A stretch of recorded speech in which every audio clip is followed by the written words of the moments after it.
Continuando con esta serie de charlas que vamos haciendo con los distintos protagonistas y referentes del teatro independiente, hoy nos conectamos con el vecino país de Chile. Allí vamos a charlar con un actor, profesor de teatro, gestor cultural, docente universitario, que viene transitando desde hace muchos años todo lo que sea referente a la actividad teatral. Ya lo saludo y le doy las buenas tardes. Víctor Soto Rojas, ¿cómo te va? Hola Osvaldo Negri, gracias por la oportunidad y por considerarme. Y gracias por estar contigo en esta Bueno, charla. bueno, cómo no. Víctor, yo tengo entendido que vos comenzaste desde muy chico con el teatro. ¿Qué fue lo que te acercó al teatro? A mí se me ocurre que debe haber sido lo que nos pasa a todos, los estímulos de la época escolar, básica o primaria, como le llamábamos acá, eran connaturales también a lo que sucedía en nuestras casas. Mi Ujú. casa, yo soy del tiempo de la radio, ¿no? Y bueno, en mi casa, claro, llega una radio después, también de que yo había nacido. Y bueno, mi casa era una casa de adobe, piso de tierra, que nos reuníamos por la tarde al fragor del brasero, ¿no? Y en ese momento, entre la penumbra que nos regalaba el carbón, cantando sus propios versos, empezaban a circular las historias, ¿no? De lo que sucedía. Y yo creo que eso me fue marcando, por un lado, ¿no? El ambiente de esos cuentos, de esos relatos, Ujú. que inevitablemente eran parateatrales, ¿no? Claro, Y claro. luego el proceso en la educación primaria, en donde me incorporo a leer poesía, eh, o parto leyendo poesía primero, también en casa. Eh, Teníamos la suerte de que mi padre trabajaba en una gran empresa de aquella época que imprimía revistas, libros, y por lo tanto teníamos una ventana a la cultura, entre comillas, y por lo tanto nos llegaba la colección de poesías Ujú. universal de aquella época, ¿no? Sí, sí, Entonces, sí. bueno, por ahí se va enrielando esta vida, y luego la educación primaria, hago los primeros abordajes en un escenario como tenían las escuelas de aquella época. Estoy hablando de la década del 50, ¿no? Sí. Sí, entre 50 a 60. Y bueno, ya ahí me largo. eh, Inclusive me acuerdo que tengo una incursión fallida en una radio, porque en Ujú. ese tiempo las radios hacían programas dominicales donde íbamos los niños a leer poesía o cuentos, etcétera. Sí, sí. Entonces, eh, voy a leer una poesía y tanto fijarme en el micrófono, se me olvidó la poesía. Eh, Alcancé a balbucear dos versos y el micrófono me hipnotizó y se me olvidó la poesía. Eso me acuerdo muy bien. Por lo tanto, creo que por ahí voy con estos entradas a lo que luego sería ya en la década de 60, de los 60, mi primera armas en teatro. Ujú. Ujú. Los Eh, Ángeles Ladrones, ¿te suena, no? claro que sí, pero antes de Los Ángeles Ladrones, que esa tiene una anécdota para mí muy particular y especial, ya te la comentaré. Primero, yo pertenezco al mundo socialmente llamado pobre, ¿no? Por lo tanto, vivo en comunas periféricas. Y Perfecto. en una de esas comunas, que se llama la Comuna de la Granja, eso tiene otra carga emocional para mí. eh, en el grupo barrial nos organizamos como centro cultural, y este centro cultural tiene también el teatro. Nunca habíamos hecho teatro, pero incorporamos dentro de la actividad del Centro Cultural el teatro como actividad. Y esto tomando libros, me recuerdo muy bien de un viejo actor teatral chileno que publicó su libro, Rubén Sotoconil, en donde daba recetas de cómo afeitarse, o cómo gritar, o cómo hacer tal o cual cosa, y nosotros la copiábamos frente al espejo, ¿no? A pie de cañón. Y luego venía la etapa de la improvisación en grupo en torno al Centro Cultural, en donde jugábamos a adivina las películas, adivina los detalles y hacíamos, llamábamos actuación. Bueno, por ahí voy entrando ya en otra tierra, más derecha, más de fondo, y nos largamos a montar una obra sin tener ninguna experiencia, y nada más ni nada menos que Alejandro Casona en aquella época, ¿no? Sí. Sin tener nada. Entonces montamos, creo que, no me acuerdo si era prohibido suicidarse en primavera o los árboles mueren de pie, algo así.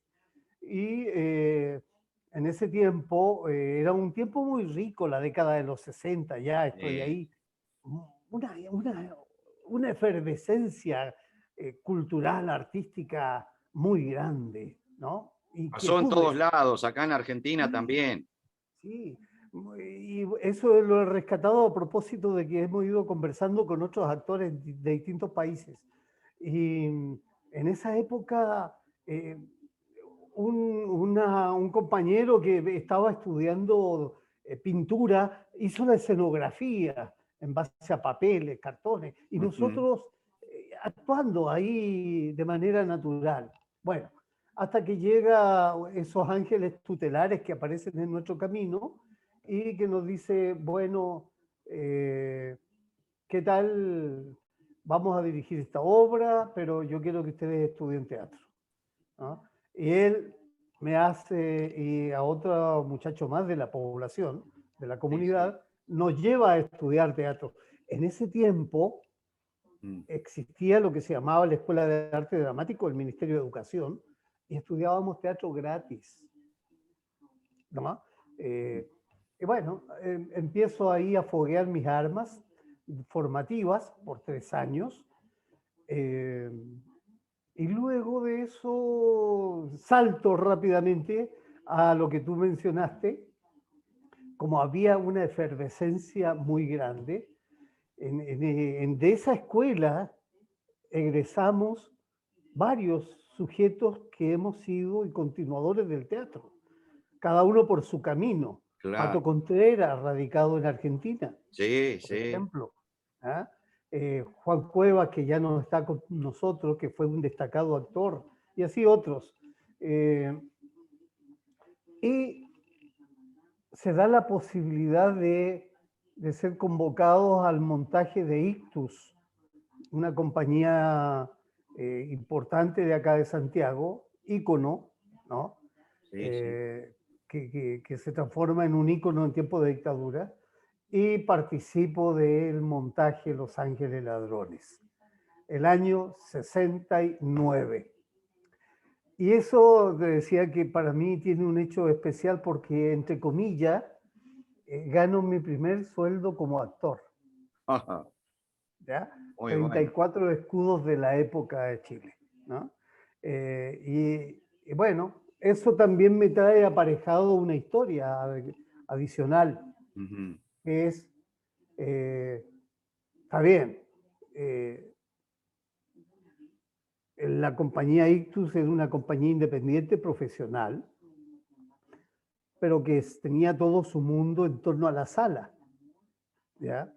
Teatro de cartelera, etcétera. Sí, sí. Y bueno, a mí yo llevaba ya el pecado original dentro de mí, que era mi comunidad. Entonces me enfrenté, y es muy loco porque en ese momento todo fue de manera muy natural. Dije, bueno, ¿qué hago con todo con esto? ¿Sigo el camino del actor hacia los escenarios tradicionales o vuelvo a mi comunidad?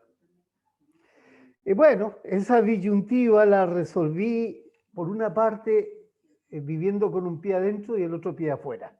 Ujú. Es decir, volví a mi comunidad, pero nunca me distancié de ese medio, entre comillas, profesional del teatro, ¿no? Ah, claro. Entonces, ya hay, a partir de eso, ya hay un cambio radical en mi existencia personal, que va aparejado también con mi formación política, cultural, ¿no?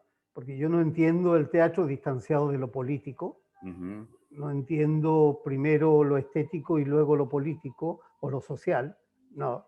entiendo, para mí Va van de la todo mano, unido. va todo unido. Por lo tanto, también en función de mi origen social, voy a la par con el proceso político que empezamos a vivir como país, ¿no? Claro. Entonces, así sucintamente es mi etapa de comienzo, ¿no? Eh, A vos Entramos al... te ayudó mucho lo familiar, ¿no es cierto? A responder a eso de la comunidad, recorrer el camino del teatro social y todo eso fue tu experiencia de la niñez en tu casa, ¿no es cierto? Mira, mi madre era una mujer de origen campesino que no Ujú. había terminado su preparatoria, enseñanza o básica hoy día, preparatoria en aquel entonces, y mi padre era un obrero rural urbano que tampoco había superado su preparatoria. Mi padre era nuestro proveedor, era el único proveedor para 7 u 8, 9 bocas, ¿no? Ujú. Porque trabajaba en lo que era la tradición para los obreros en aquella época, en una Claro. empresa donde se comenzaba y se jubilaba. Y mi madre, bueno, era la dueña de casa, pero ella tenía la sensibilidad social para sostener a estos energúmenos que tenía por hijos e hijas, ¿ya? Y por lo tanto, dentro de su sensibilidad, nunca tuvimos un no a lo que nosotros íbamos haciendo como hijos, incluso cuando nos equivocamos. ¿Ya? Siempre tuvimos el apoyo fraterno de la madre, ¿no? Y en este caso también del padre. ¿Ya? Una excepción, una Sí, excepción. sí, sí, sí. Hubo ¿Ya? una relación no sé si de trabajo, puede ser, de tu madre con Pablo Neruda. Oh, claro, claro que sí. Mi madre fue empleada doméstica de Pablo Neruda, ¿no? Antes de concebirme. Ujú. Pues soy el mayor de 7 hermanos, ¿no? Eh, Mi madre trabajó para don Pablo en su época de soltería y, y yo no sé si nos hubiese cambiado la vida si ella hubiera asumido el desafío que le planteó don Pablo en aquel momento de llevarla como personal a su viaje por el mundo, Mira ¿no? vos. Pero ella optó por el terruño o Ujú. optó por quedarse con el embrujo o los cuentos que le contó mi padre. Entonces, pero ella sí trabajó ahí como empleada doméstica de don Pablo, ¿no? Mira vos, Una, qué buena anécdota, ¿no? sí, una experiencia que ella llevó hasta el día de su muerte, muy adentro, Ujú. muy, don Pablo era muy respetuoso y ella tenía mucho respeto por don Pablo, al extremo de que una anécdota, eh, como ella era de origen campesino, no tenía mucho contacto con el mundo, el roce del mundo de don Pablo, ¿no? Claro. Y en cierto momento don Pablo tenía unas visitas muy destacadas a almorzar y ella nos contaba que de repente don Pablo le pasa una bolsa, ¿no? Con unos mariscos que acá Ujú. llamamos locos, ¿no? Que Sí. son muy sabrosos. Y esos mariscos hay que darle un tratamiento especial antes de servirlos a la mesa.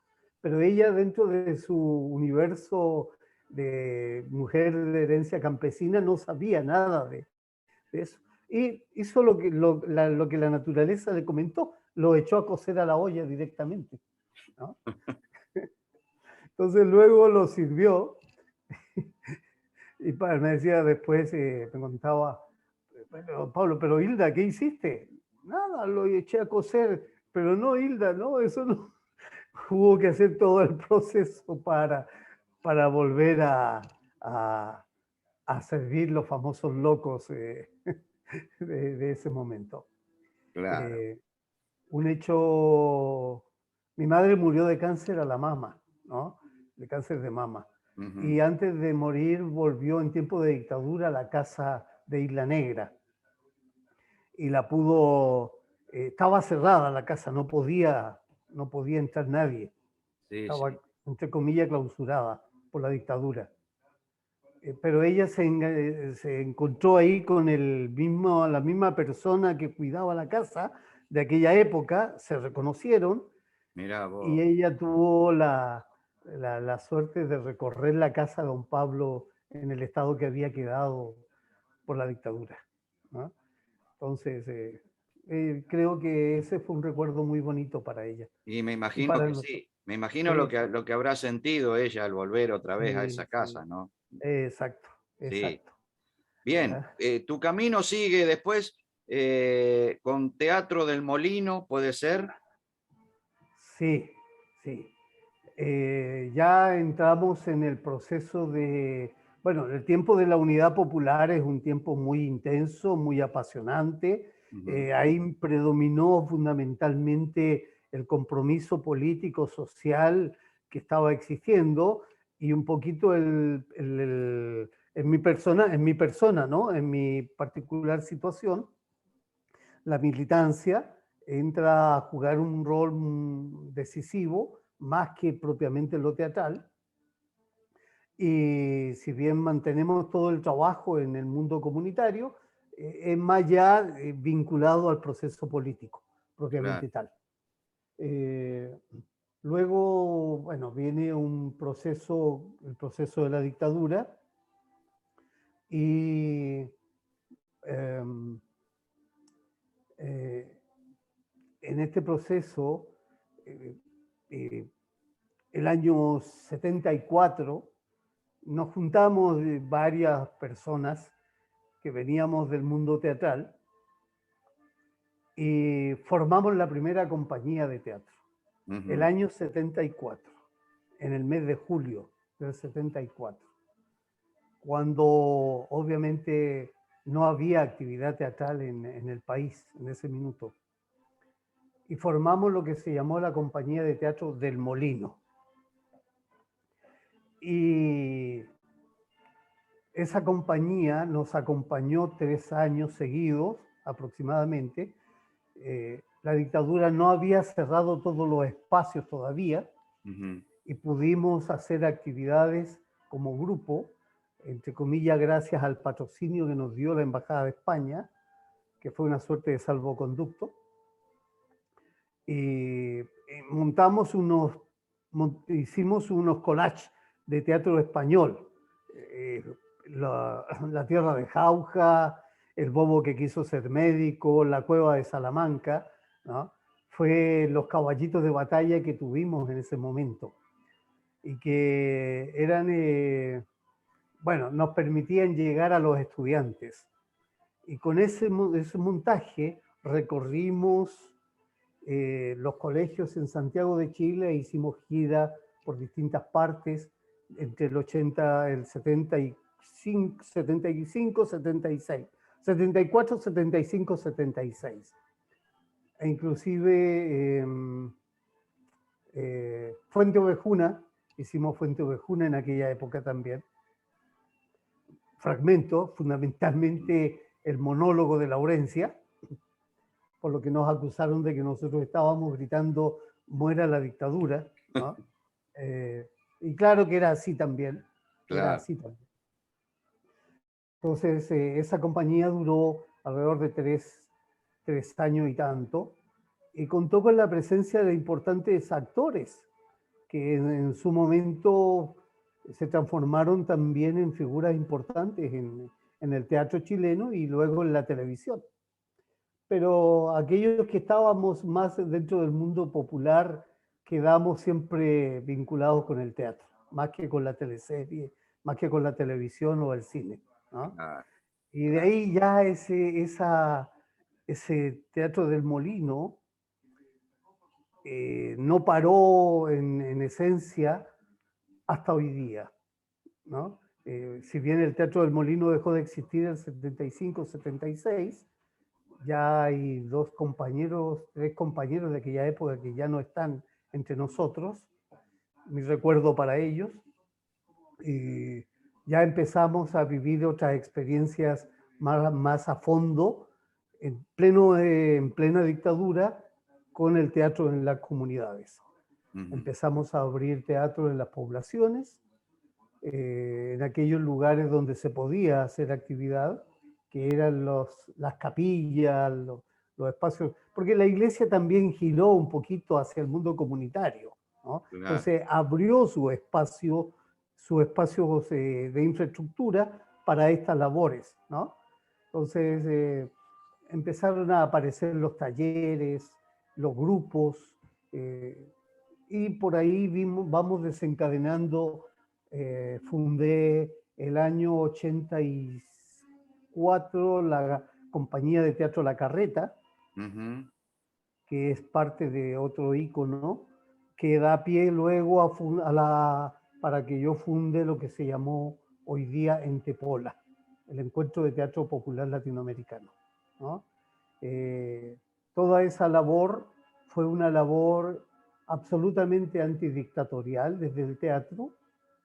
Yo le llamaba a eso, era el balón de oxígeno que tenía la comunidad para poder vincularse con otras expresiones, con otras formas. A través del teatro ayudamos a mantener la esperanza viva de estas comunidades carenciadas o pobres, ¿no? Claro, claro. Y bueno, yo llego hasta el año 2006 con Entepola, pues por diversas razones me abro de eso y comienza otra etapa en mi vida, ¿no? Entre medio, eh, la parte académica, mis propios montajes, mis propias direcciones, mis giras personales y colectivas por América Latina, Europa, en fin. Se abre un abanico de posibilidades para mí que yo no me imaginaba que se habían abierto en tantos años de lucha por sostener el teatro en el mundo comunitario, ¿no? Hay otra actividad tuya que me gusta resaltar, porque yo la he seguido a través de YouTube, que son las clases de teatro que vos has dado a través de esa plataforma de YouTube, que es muy importante para repasar y para ver todas esas enseñanzas que vos dejás en cada uno de esos videos. Ay, diablos, te voy a comentar que para mí ha sido una especie de parimiento con forceps todo esto, ¿no? Eh, ¿Por qué? Porque de verdad, quien está detrás de todo eso es mi hijo, Nicolás. Él me impulsó a que yo hiciera esas locuras por YouTube, ¿no? De verdad, porque yo me he resistido, no por negación de medios, no, no por negación de estos medios. Yo soy de la época de la radio, te decía, creo, ¿no? Y ciertamente la radio para mí es mucho más importante que estos medios, ¿no? Porque la radio es una máquina impresionante de estímulo a los sentidos, ¿no? A desarrollar la imaginación, ¿no? Claro, uno tiene que imaginarse todo con la radio. Correcto. En cambio, con este aparato, Mm. estamos ahora usando también, lo sensitivo, lo sensorial, no se abre mucho con esto, porque está todo hecho. Claro. Eh, yo te veo el color de los ojos, te veo, qué sé yo, ¿no? La escenografía, veo los colores, no tengo necesidad de imaginármelos, ¿no?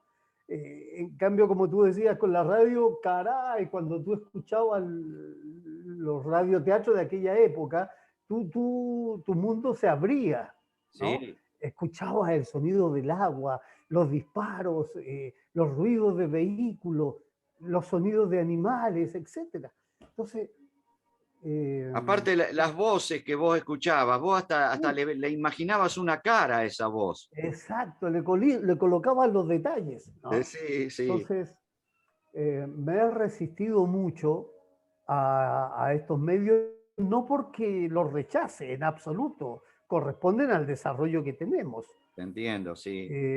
Pero yo el Facebook lo uso exclusivamente para colocar alguna información. Eh, no estoy desesperado por decir teatro en la internet. No, no. La verdad es que tengo mis reparos a todo lo que he podido ver o lo poco que he podido ver en teatro en estos medios, A digamos, mí me ¿no? pasa lo mismo, sí. No me acostumbro, no. Yo digo, no me autoengaño con esto del teatro en la internet, ¿no? Salvo que sea una obra con una cámara fija y hecha en un escenario donde hubo un público, ¿no? Eso es diferente. Pero creo que, bueno, entonces mi hijo me dijo, ya papá, vamos a hacer esto, esta clase pucha, acá, ya, listo, hagámosla. Entonces, con mucha vergüenza y con mucha timidez tomé eso y conté con el apoyo de lo que eran, entre comillas, mis alumnos en ese momento, tanto de la universidad como del mundo comunitario, ¿no? Claro, El claro. grupo de mujeres que yo asistía en una población, en la comuna de Cerro Navia, y mis estudiantes de la Universidad Silva Enrique que estaban en teatro conmigo. Eh, bueno, sí, me han llegado comentarios de gente que me dice, oh, es muy malo lo de esto que tú haces, está malo. No. Y hay otra gente que dice, bueno, se le agradece este esfuerzo y listo. A mí me pareció muy bueno y te lo agradezco también porque uno aprende muchas cosas, es cierto, es muy didáctico, es muy Uh -huh. didáctico. eh, Bien, ah, y ah, cómo ha pasado, Víctor, esta pandemia que ha afectado generalmente a la parte artístico-cultural más que nada, ¿no?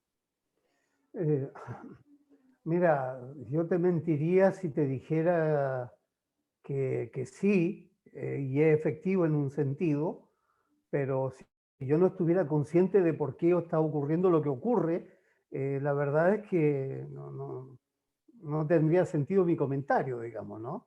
Tengo conciencia de por qué ocurre lo que ocurre. Entonces, y tengo conciencia de que, bueno, así están planteadas las cosas.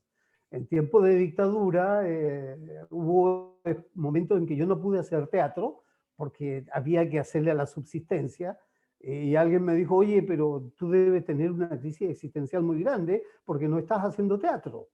No, le dije yo sé por qué no lo hago.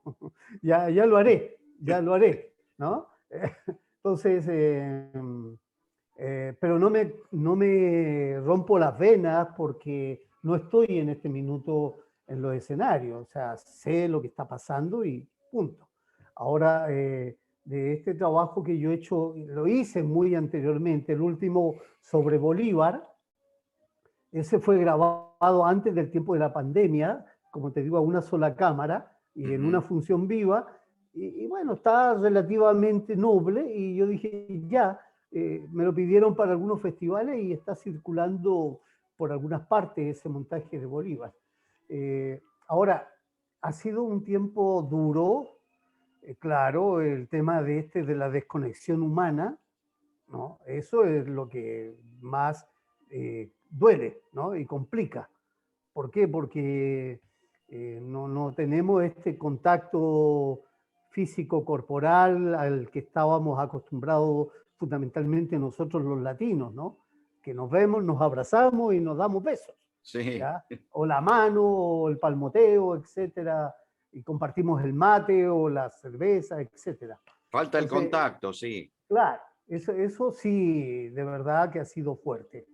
Ahora, por mi parte, debo decirte que me despertó algo que ya me había ocurrido con una obra que hicimos, la última obra que yo hice como Teatro La Carreta, que se llamó Los pájaros mojados, y en que me tocó personificar a un ermitaño, ¿no? Ujú. Que me impactó mucho el personaje, y la verdad es que no me había dado cuenta de lo que me había impactado, y en este tiempo de pandemia, yo he estado reviviendo ese ermitaño. Entonces estoy convertido en un ermitaño de ciudad. Claro. ¿Ya? Y este ermitaño me ha llevado a muchas lecturas, a escuchar jazz, a reflexionar, a pensar, a escribir. He revitalizado mi dramaturgia. Ujú. En este minuto hice, adapté Hamlet para un actor, en el caso de que se quiera, para un espacio abierto, ¿ya? Revisé otra adaptación sobre otra obra que hice anteriormente, una puesta en escena de Inés de Suárez, eh, también. Eh, yo trabajo muy bien, o sea, a mí me acomoda trabajar mucho las adaptaciones teatrales, ¿no? Más que crear mi propia obra. Ujú. Entonces ya tengo en este minuto alrededor de 4 o 5 trabajos dramatúrgicos realizados en este tiempo de pandemia, ¿no? Claro. Más algunos radioteatros sobre el tema COVID que también han sido grabados también en esta etapa, digamos. Entonces, eh, ahora yo lo que he hecho es decir, bueno, tengo que preparar la batería para cuando nos den permiso y salgamos a la calle, a retomar la historia, ¿no?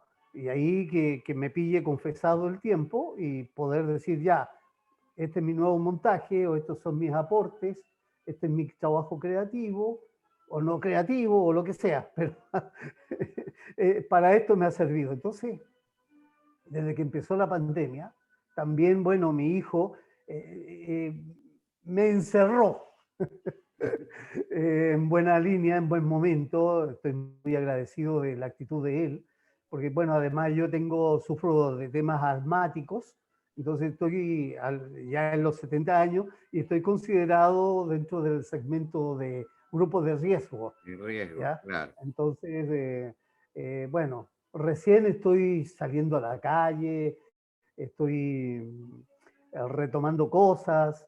Ujú. Hemos mantenido un núcleo latinoamericano muy activo, ¿no?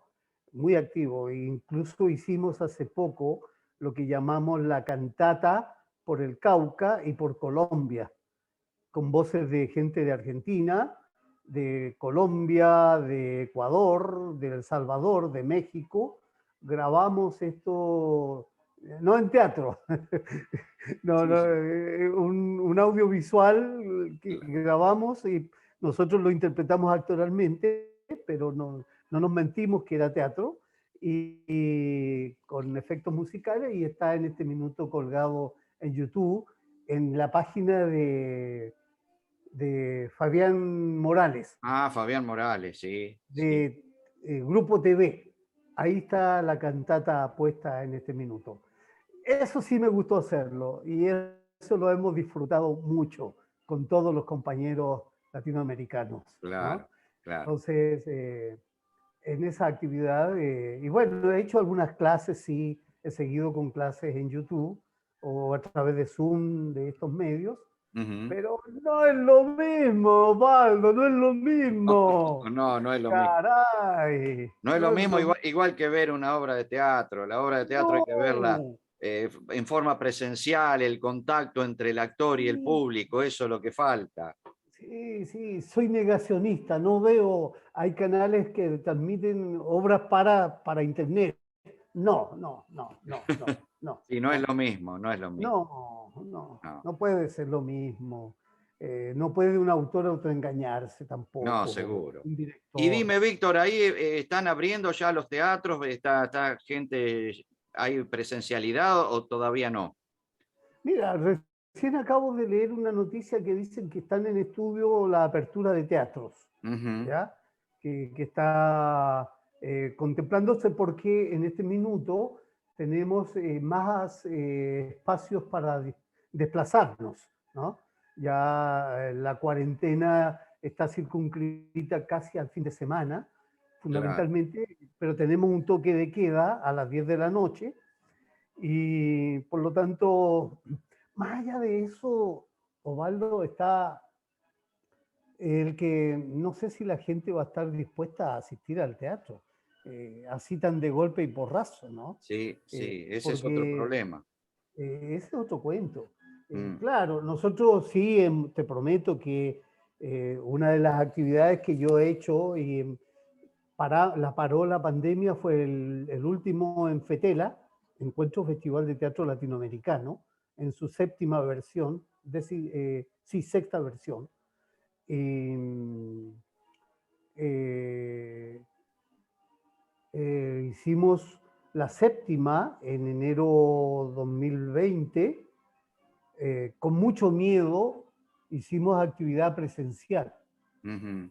Mezclamos las dos, la muestra de obras por internet, obras que estaban pregrabadas exclusivamente para teatro, pero que se presentaron en esta muestra por internet. No era teatro grabado para internet, Sí, sí, era sí, teatro entiendo, ya entiendo. pregrabado.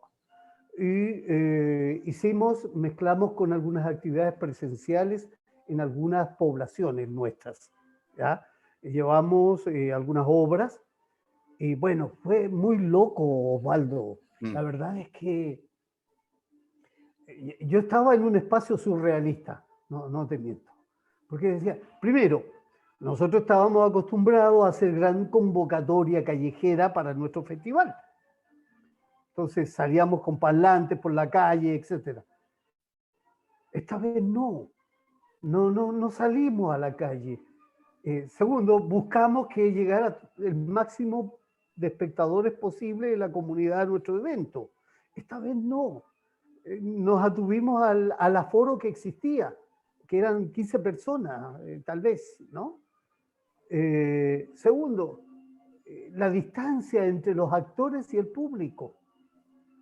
El uso de las mascarillas, ¿no? Eh, tercero, habitualmente nosotros, como cultura nuestra, tenemos que la obra termina y el actor sale y comparte con la comunidad. Pero esta vez no. claro. A distancia, todo a distancia. ¡Oh! Era muy loco, ¿no? Muy Sí. loco. Entonces, la gente miraba desde la distancia, ¿no? Las obras. Y antes colocábamos los micrófonos, volúmenes, amplificación muy fuerte, ahora no, chiquitito. Había cambiado todo.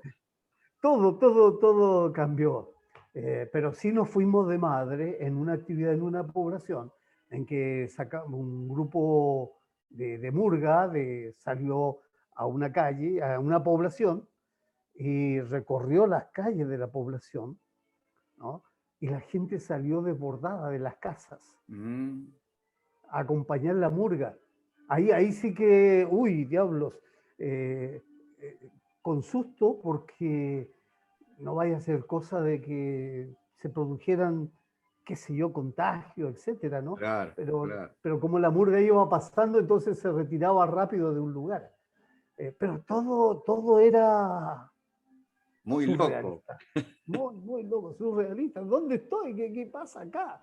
Eh, eh, entonces, eh, ahora estamos pensando incluso en lo que va a ser el octavo en Fetela también para enero, porque no sabemos cómo viene la mano después de todas estas cosas, porque al parecer los contagios no se han detenido, si bien han Claro. bajado, no es señal de que haya desaparecido la pandemia.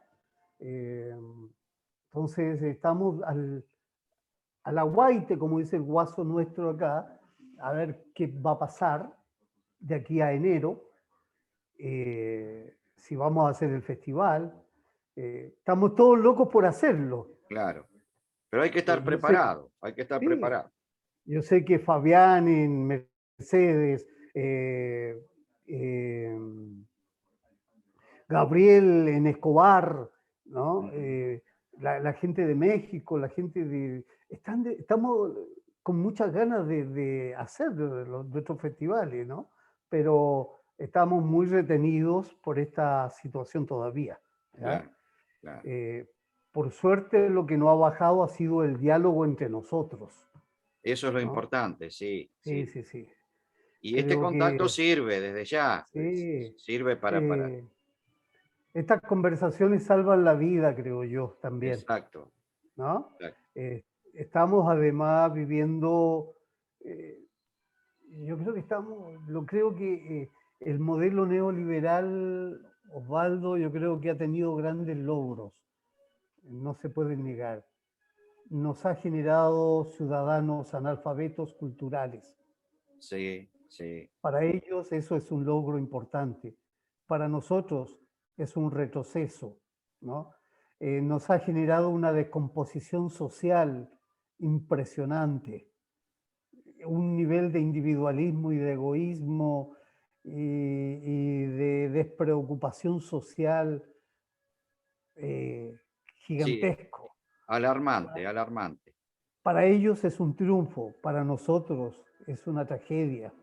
Eh, Nos ha aislado en el pensamiento y en la actitud, el miedo. eh, pero claro, la gente está disfrutando, dentro de esta realidad, la gente disfruta el modelo, disfruta el mercado, Sí, ¿no? Y eso es, bueno, es natural que así sea, sobre todo frente a toda la represión que se claro, vive, ¿no? A claro, toda la contención. Y en ese sentido el modelo funciona bien porque construyó el mercado como espacio de regulador humano, de regulador social. Antes para nosotros eran las organizaciones sociales, sí, sí. ahora el mercado es el regulador. Y yo recorro los lugares nuestros, nuestras poblaciones, y, y me provoca mucha desazón vivir el cuadro social que tenemos, ¿no? Eh, por otro lado, también un poco me provoca descorazonamiento el ver tanto discurso, ¿no? Autorreferente versus la realidad del mundo que no vive en nuestros discursos. Claro, O sea, hay un discurso social, político, cultural, de una pequeña burguesía autorreferente que se estacia a sí misma con estos discursos, ¿ya? Pero que está muy desvinculada del Chile profundo que llamo yo, claro, exacto. ¿no? Eh, y bueno, es parte de la realidad que tenemos y que tenemos que ver cómo desde el teatro es un medio que colabora mucho al desarrollo humano, ¿no? Al desarrollo de la conciencia. Para mí los temas de la memoria son muy importantes, ¿no? Por eso trabajé en los textos acerca de Neruda, de Lorca, de la Gabriela Mistral, de Huidobro, Bolívar. Ahora estoy en otro proyecto de teatro rescatando lo que fue la etapa post-española en Chile, y que Ujú, es un poco calcado de lo que nos está ocurriendo hoy día, ¿no?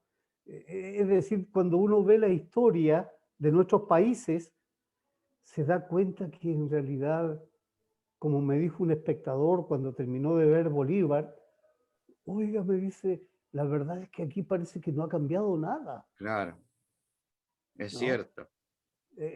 Porque son los mismos, con otros nombres, los que están gobernando, Mm, ¿no? Las familias que dominan el país son las mismas, 10 familias tal vez, son los dueños de Chile. claro, Y ellos definen lo que tiene que ser para el país. Y, y hacen su propia política en función y coaptan a diferentes sectores y generan, en fin, bueno, no quiero aparecer pesimista tampoco sobre No, no, todo pero lo que está es la ocurriendo, realidad, es la realidad. ¿ya? Bueno, entonces sí, Tampoco hablo sí, mal de Chile, sino que hablo de esta realidad que yo conozco, la de aquí. es de toda Latinoamérica prácticamente. Sí, sí, Sí. la realidad profunda. Entonces, Víctor, si bueno, esto se empieza a mejorar y empieza ya a abrirse las salas teatrales y todo, vos ya tenés varios proyectos como para poder ir trabajando. Sí, sí, por lo pronto espero de aquí a-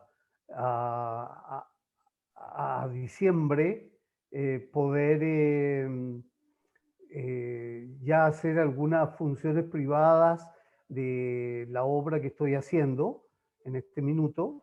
A ver si por ahí te comparto el texto para que me lo comentes, Ajá, ¿ya? ¿cómo Me no? gustaría ofrecértelo para compartirlo y escuchar tu comentario. Eh, a ver si llego con ese montaje. Estamos pensando en revitalizar el taller, los talleres en la comunidad, ¿no? En la medida en que la gente esté dispuesta a participar, pensando en la realización del octavo en Fetela para enero 2022, ¿no? Y entre medio está todo este desafío de encuentros latinoamericanos, tanto en Escobar, en Mercedes, en Buenos Aires mismo, con la gente de Pocho, de Fray Mocho y de Alex, que están preparando un festival para abril, en marzo México, en fin, o sea, Sí, hay mucha actividad en camino, por lo menos, perfecto, ¿no? perfecto. ¿Ya? Estamos, creo mucho en esto de la patria grande, ¿no? Creo mucho que eso de la patria grande es un camino para nosotros, los latinoamericanos. Acabo de ver y leer y escuchar el discurso del presidente de México, validando lo de la patria grande. Ujú. Me llenó de estímulo, un muy lindo discurso, muy lindo discurso. Eh, por lo tanto, creo que eso es el balón que nos va a permitir respirar a los latinoamericanos en unidad. Exacto, exacto. Si es que la oligarquía o los liberales o aristócratas locales nos permiten también, porque ellos son los grandes opositores a esto de la... me refiero hoy día a lo que llamamos las derechas en cada país, ¿no? Sí, sí, sí, sí, sí, es cierto. Las derechas en Chile, las derechas en Argentina, que son los representantes hoy día actuales de oligarcas y liberales que se oponen a esto de la patria grande, digamos. Sí, es Hay cierto, que, es así, es cierto. Bueno, ¿ya? Víctor, te agradezco mucho de estos minutos, toda esta charla, hermosa charla que nos diste. Ya cuando esté subida a la página, yo te lo voy a compartir para que vos lo sepas y te voy a mandar también el video a tu WhatsApp. Y bueno, te digo que te agradezco mucho, cuídate, te mando un gran abrazo y en alguna oportunidad nuevamente estaremos otra vez conectados. Sí, señor. Y ojalá presencialmente también. Ojalá que sí. ¿Ya? Gracias. Cuídate, que Osvaldo, lo pases bien. a ti te agradezco por esto que estás haciendo, que es un poco testimonio de momentos y de memoria histórica. Bueno, Gracias. gracias, Saludo a toda tu Víctor. gente. Un Hasta abrazo pronto. nuevamente. Gracias. Gracias, Chao. gracias.